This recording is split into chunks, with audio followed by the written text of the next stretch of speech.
அனைவருக்கும் வணக்கம். நாம் இப்போ பாக்கியலட்சுமி சீரியலில் என்னெல்லாம் சுவாரஸ்யமான விஷயங்கள் நடக்குதுன்னு பார்க்கலாம் வாங்க. ஈஸ்வரி நேராக வீட்டுக்கு போனது ராதிகாவோட ரூமுக்கு போகிறாங்க. ராதிகா ஒரு பக்கம் ரொம்ப பலன்னு இருக்கிறத பார்த்ததுமே நம்ம ஈஸ்வரி ஒரு பக்கம் கோவப்படுறாங்க. ஏன்னா இவளுக்கு உடம்பு சரியில்லாமல் தான் வாமிட் எடுத்துகிட்டு தான் நினச்சிட்டு இருந்தோம். படித்து முட்டாளாக இருக்காளே இவ, பசங்களாம் குழந்தை பெற்றுக்கிற நேரத்தில் குழந்தை வேணும்னு அடம்பிடிச்சிக்கிட்டு இருக்காளே அப்படிங்கிற கோவத்தோடு நம்ம ஈஸ்வரி போகிறாங்க.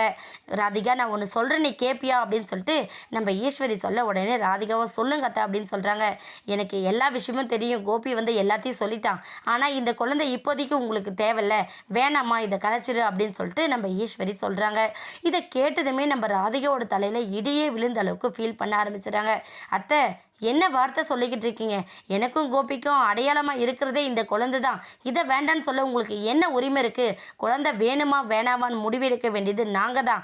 இந்த குழந்தை வேணும்னு நான் எப்போவே முடிவெடுத்தாச்சு. இந்த விஷயத்தில் நீங்கள் தலையிடாதீங்க அப்படின்னு சொல்லிட்டு நம்ம ஈஸ்வரி முகத்தில் அடித்த மாதிரி பேசிடுறாங்க. இதனால் மனசொடைஞ்சு போன நம்ம ஈஸ்வரி தனியாக போய் நின்று நம்ம வார்த்தைக்கு மரியாதையே இல்லாமல் நடந்துக்கிறாளே, நான் பல விஷயங்களை யோசிச்சு தான் சொன்னேன், ஆனால் அதை பொருட்படுத்தாமல் இவ குழந்தை வேணும்னு நிற்கிறாளே அப்படின்னு சொல்லிட்டு ரொம்ப வருத்தப்படுறாங்க.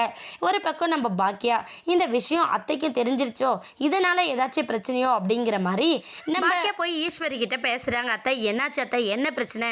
எனக்கு எல்லா விஷயமும் தெரியும். அவங்க பிரெக்னெண்ட்டாக இருக்கணும்னு ஆசைப்பட்டு நடந்த விஷயம் கிடையாது. இது எதிர்பாராம நடந்த குழந்தை. ஆனால் அவங்க வேணும்னு ஆசைப்படுறாங்க. அதை வேண்டான்னு சொல்ல நமக்கு எந்த உரிமையுமே கிடையாது. அவங்களுக்கா தெரிஞ்சிருக்கணும். இதில் நீங்கள் எதுக்கு அத்தை தலையிடுறீங்க அப்படின்னு சொல்லிட்டு ஈஸ்வரிக்கு சாதகமாக பேச ஈஸ்வரி ரொம்ப வருத்தப்படுறாங்க. பாக்கியா எனக்கு என்ன சொல்கிறதுன்னு தெரியல. ஏன்னா இனியா இருக்கா, செலியன் எழில்னு எல்லாரும் இருக்காங்க. கோபி இந்த மாதிரி ஒரு விஷயம் பண்ணியிருக்கான்னு தெரிஞ்சால் அவங்க எல்லாரும் ரொம்ப வருத்தப்படுவாங்க. எனக்கு என்ன பண்ணுறதுனே தெரியல. படிச்சிருக்கா இவானா நம்ம சொல்ல வர விஷயத்த புரிஞ்சுக்காமல் தப்பாக முடிவெடுக்கிறாளே அப்படின்னு சொல்லிட்டு ரொம்ப வருத்தப்படுறாங்க.